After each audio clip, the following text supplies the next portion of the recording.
Good morning, good evening, good night, depending on when you're watching this, to all of my sexual deviants and abominations. What the hell y'all doing? Wake up! Give me your wig. Give me your wig. Give me your wig. Give me your wig. Cause it seems like you are. And speaking of you homosexual abominations, this weekend is gonna be absolutely wild. The gays are ready to talk about, I'm in your city. You're about to be in your city. It's a yearly homosexual tradition. It's a yearly black gay tradition where we do a bunch of stupid shit. And they call it Black Gay Pride, and I am ready for it. I ain't gonna lie, I'm ready. I'm gonna be first in line. What's up? I'm ready for the weekend. Also, another reason why I think this weekend's gonna be crazy is because I don't know. I really think Beyonce gonna drop some shit. Like, her birthday is on September 4th, bitch. I think she's finna drop some shit. Anyway, make sure you check out patreon.com/AdrianExpression. Just put up my new podcast up over there. Make sure you check it out. Let me know what you think. We had a lot of fun. The patrons asked a lot of questions. Then I talked about a lot of topics for like a full hour, so it was really good. Check it out. Now, to hop into all of the topics at hand, I just want to first just speak really quickly about Jake Paul. Now, I don't understand. I said this on Twitter as well. I just feel like people are pushing us back almost to like slavery days, with the way that they're allowing Jake Paul to win in these boxing rings or whatever the fuck. I don't know what these straight people be beating each other up for, but it's okay because it's not in my lane. I only look over to that side of the internet to see what's going on, and then I, stick to the rainbows and unicorns that you know what I mean? That the other side. But yeah, Jake Paul be talking all this shit and y'all be dragging his ass, but when he gets in the ring, it seems like, are y'all being paid to take these losses? If y'all don't get up in there and beat his ass, like what's wrong with you? Really quick, Adele, I don't know where the hell you're going in this outfit, but bitch, I want it. I'm talking about the entire thing. Bitch, you look so good. Like I said, I don't know where this was taken. I don't know who's in the picture with you. I don't know, where your destination is. Probably the charts. Probably the charts knowing you. But I just wanted to say that I want that goddamn outfit, okay? Moving on to something else that I want to hear this damn album that's coming out. Lil Nas X said he's putting out his album September 17th. And let me tell you something about this album art. It looks so damn good. It looks so good that I know that Boosie is somewhere, you know what I mean, he's like, stay down. Stay down. That's what he's saying. To stay down. As soon as he's seen the picture, as soon as he's seen this goddamn album art, I know the zipper in his jeans was doing a little bit of extra work. And I say a little, I'm not even gonna go there. I'm not gonna go there. So this looks really beautiful, like he done fell into gay heaven or something like that. Also, I thought it was really cool the way that he shared the track list in a video. And I want to tell you some of the features. Well, all the features that are on it, obviously Jack Harlow, Doja Cat, you got Meg and the goddamn Stallion. I want to hear that. You got Miley Cyrus and also Elton John. So I don't know, it's seeming like a slayage to me. It's seeming like before you even hear the songs, it's just like, damn, this whole he finna have a whole lot of motherfucking streaming numbers with this shit. Like already the fact that he's releasing an album, but also these like iconic ass features, it's just wow. First album too. So yeah, just like Boosie's doing, I'm gonna keep my eyes peeled for whatever the hell he has coming up for us. I know that it's gonna sound good in the visuals. I wonder what other visuals he has planned. You know what I mean? I can't wait for it. Now, since I was just talking about Megan Thee Stallion, and also in the last video, Megan and Normani was out in Italy. The second day, they looked goddamn good. Now, I really love both their outfits, but Normani, if you can send me a great value version, okay, because I'm sure that whatever you're wearing costs more than my rent, so we're gonna have to, move it around a little bit, adjust it to my tax bracket. If you could send me a great value version of this outfit, I promise you, actually, if you could express it, one day shipping, because, this weekend I might really need it, okay? So if you could just express ship that shit or air ship it, something, whatever you have to do, I would really appreciate it. But like I said, make sure that you're finding a discounted version, something that you pull off the clearance rack. If you want me to pay for it, if you're paying for it, that's fine. just send me, you know, after you're done wearing that shit, just, it's okay, I don't mind, just send it to me. But yeah, I feel like the whole entire time that they were there, they did not leave each other's side like Megan and Normani, and it was just fun to see them dancing. And I think Megan was trying to she actually did get Normani to try squid or something. It's just, I love to see their little interactions, and I don't know, we need more. I don't know if they need to do a little web series or behind the scenes kind of thing. I don't know, but it was really cute and I love to see it. That's it. Now, I don't know if I should even really be talking about Miss Mama because I don't really know her like that. I don't know her music like that. She seems a little bit for the generation that's coming up under me. You know, I don't know. But Olivia Rodrigo, this was a headline that I saw, and of course I had to investigate it because I was like, girl, are you serious? Sorry. Olivia Rodrigo, this is what the headline says. Olivia Rodrigo once thought only white girls could be pop stars. And then I think she was asked this shit on like Saturday Night Live or something. I don't know. I don't know. But she said, I sometimes get DMs from little girls being like, I've never seen someone who looked like me in your position. Okay. And then she said, I feel like I grew up never seeing that. Also, it was like, pop star? Oh, that's a white girl. And so I'm just like, this is Olivia Rodrigo. If you don't know, what are you talking about? What are you talking about, girl? Like, what are you talking about? What are you talking about? Like, she's, okay, so apparently she's Filipino and white, like Filipino and German and Irish and shit like that.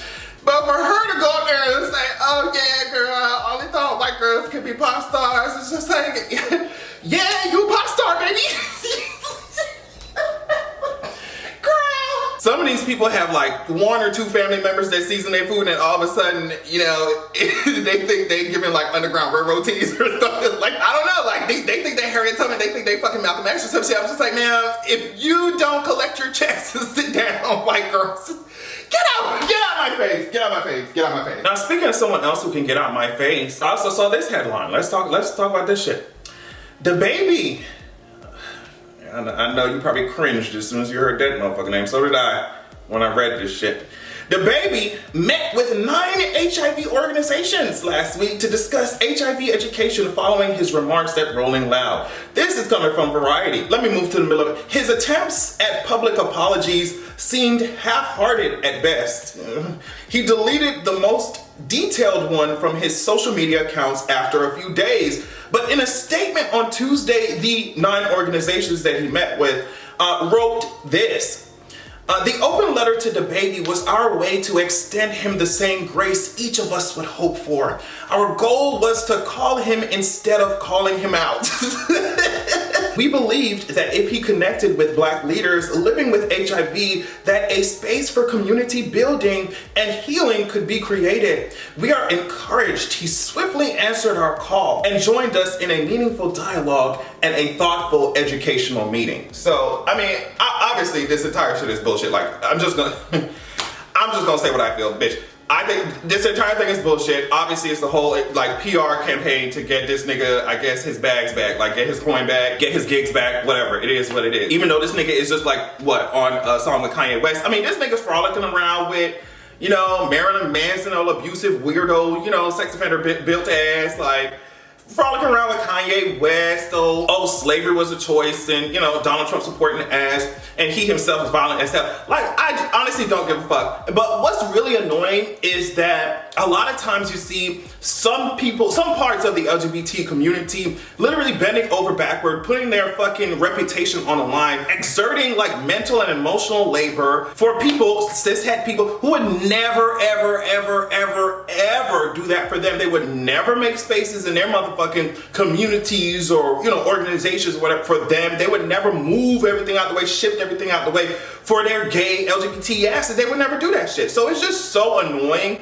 to see this happen, especially given the fact that this nigga's violent and homophobic. Like, that shit is, people can accept the apology or whatever the fuck, but I call it like I see it. I know what the fuck it is. And on top of that, that nigga could have done a Google search himself. It is so annoying when people who are victimized, especially on a global fucking scale, societal scale, people who are victimized are expected to endure that victimization and then teach their fucking aggressors how to what? Open up their fucking phone and search some shit on Google?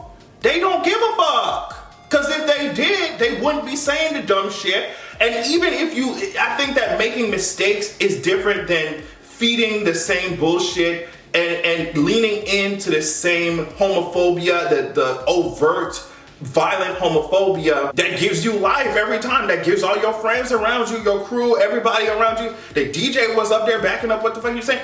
Bitch, it's different that, you know, you misstepping or using the wrong vocabulary by accident or saying something that's a bit ignorant that you just did not have a full understanding of. I think those things are different than getting up there and blatantly saying, you know, the crazy shit that he did that so many other niggas, especially in the music industry and rappers and shit, love to say all the time, and the shit that they build their entire careers off of. Like, that shit is completely different to me, and I hate when, like I said, victims who have to suffer the same isms and phobias are expected to turn around and be these motherfuckers professors and shit when they don't want to learn shit. Get out my face with that bullshit. So I guess I will end this video just sharing with you some of the dumb things that people have done when it comes to just COVID vaccines. Let's just take a look at this.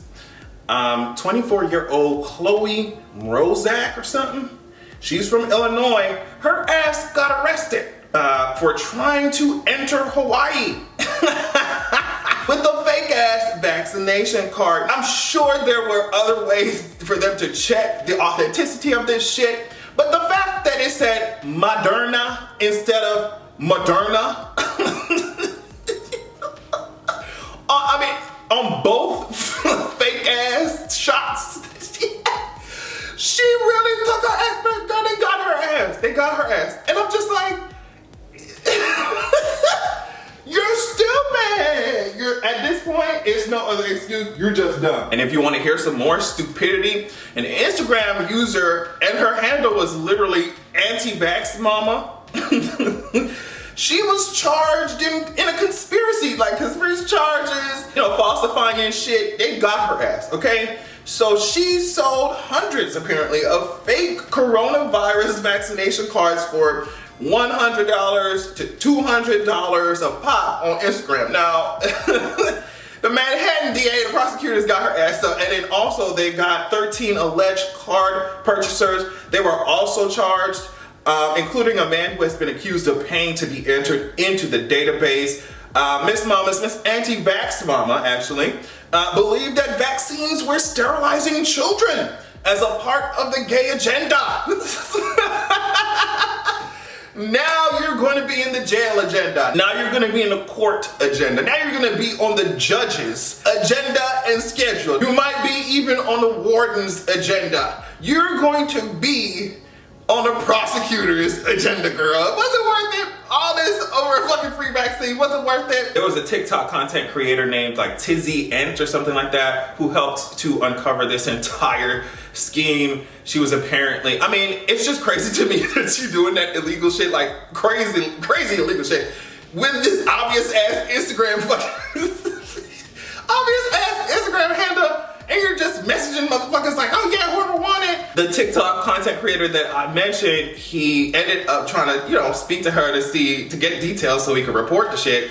And she was like trying to link up with other like nurses and shit who had access to databases and shit. I don't know the specifics, but it was some real crazy shit to give it like official lot numbers, to give it, even though the people were not getting vaxxed, it was a mess. It was a mess, but they got her ass. Now, the only thing that's crazy is just wondering how many other people are out there doing that shit over a free vaccine. You hate to see it. But anyway, I love y'all so much. Thank you so much for watching. Make sure you check out my Patreon. A lot of fun going on over there. I hope the rest of your week is wonderful. And I also hope that you have a good goddamn evening. Burn you up with the fire if you say I'm not.